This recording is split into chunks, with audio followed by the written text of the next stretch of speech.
Alright everybody, my copy of Volt just came in the mail. This is a game I'm super excited for. I played it at a convention a few months ago and I've been dying to get my hands on it.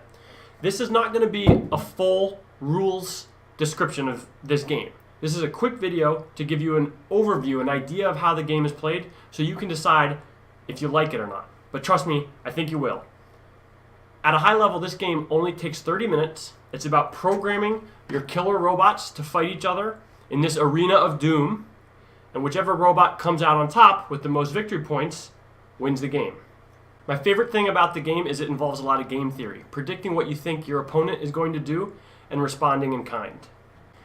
Now this here is your control unit, and this is how you program your robot. Now in a real game, you would have a screen up, which blocks me from being able to see your control unit. But for sake of description, we'll get rid of that for now. Your controller has 3 control units, and they activate in any given round from left to right. And this is one of the only games with dice that you don't roll the dice.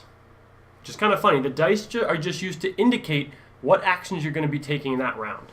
When it comes time to resolve our programmed actions, you start with the left. This indicates that you want to move, blue dice mean move, 1 space to the left.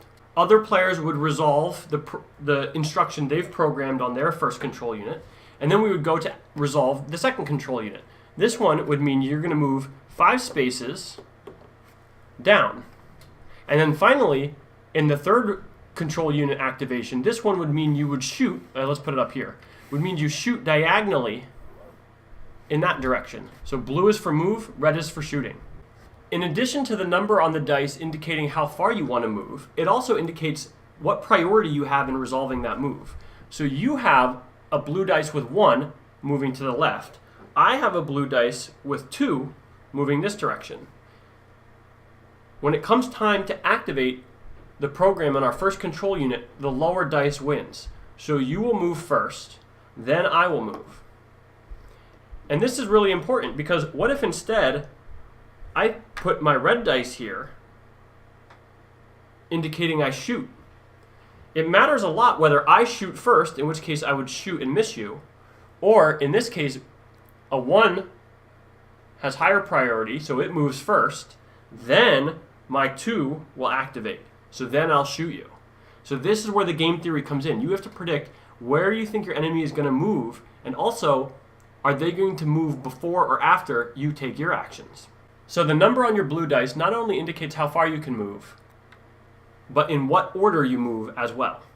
Lower numbers move or activate before higher numbers. The number on the red dice does not indicate how far you can shoot. Your laser beams always travel in infinite direction, but it does indicate what order you shoot in. So a 6 will always shoot after a 2, etc. Finally, there's a series of tiebreakers.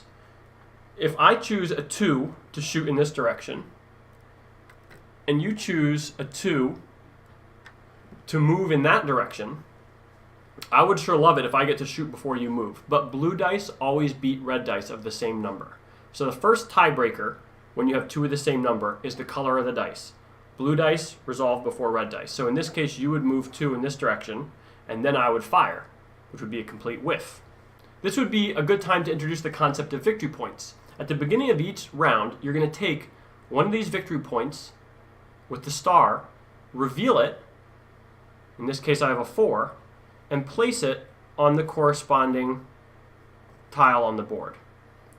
This is going to provide you your objective for that round. At the very end of the round, whichever robot is standing on that square gets the victory point.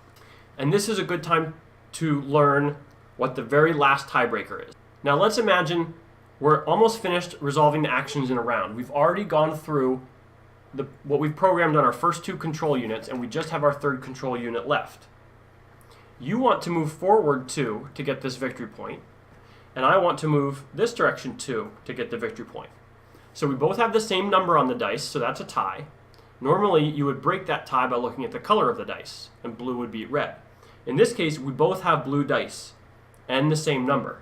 So here's how ties are broken. At the very beginning of the round, when you're still programming, you're in real time, you and your opponent put your dice down. Whoever's finished programming first reaches up and grabs one of these indicators from one of these platforms and places it on their monitor. That does two things. First, it indicates that I'm finished programming and I can't move my dice around anymore. And second, it's a tiebreaker.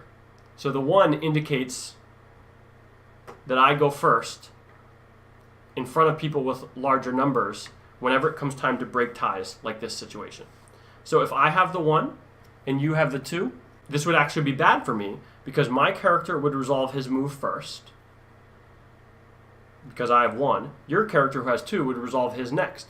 Your character would move 2 spaces, and the rules indicate that it bumps me back a space. So then if we're all finished resolving our moves, the round would end, and you would get this victory point.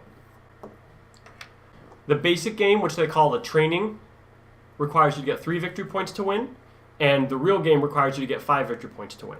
So the basic other mechanics, of course, is the lasers. If it so happens that I programmed my thing right to shoot my laser in such a way that it hits you, you get 1 damage token. And if, as you accumulate damage tokens, once you get 3 damage, your robot's destroyed, which will get me a victory point. As you see, you get 4 dice total and only 3 control units. So that means each round you can either do 2 moves and 1 attack, or 2 attacks and 1 move. In addition, if you're not playing the training mode, there are expansion cards, expansion modules. Blue help you on moving or defense, red help you on attack, and yellow are utility special abilities. So in this example, you have the RAM expansion. This allows you to place 2 dice on a control unit, but activate only 1. So you could fire this direction, move that direction, and then on the last one, you could choose to both put a firing dice and a movement dice. And once you get to that point, you get to decide which one you resolve after you see what the opponents have done. So that's a very valuable expansion. This one is called the rotary head. That's this giant saw blade you've got. Before activating it, move this dice by 1 or 2 keys, clockwise or counterclockwise. So let's take an example.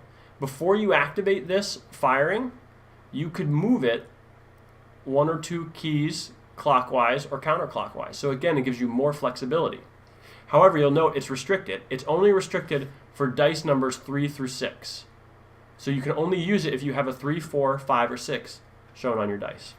That's a very brief overview of how to play Volt in the Robot Fighting League.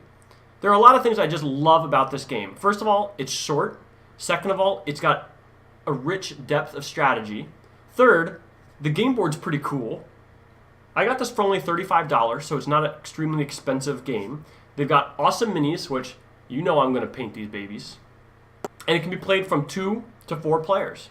They've built in a method that you can have AI players, so other robots here that move around according to certain rules. So all in all, you can tell I'm really excited to play this game. I can't wait to get some guys together and really flesh it out. But you can treat this as a glowing review. I played the game 4 or 5 times, and I absolutely love it.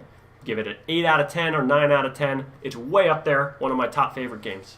Let me know in the comments if you played this game and you like it, or you played other similar games. Subscribe to my channel for more cool tabletop gaming stuff, video gaming stuff. You may know me from PUBG, and vlogs. I'll let you know what's going on in my life. Thanks.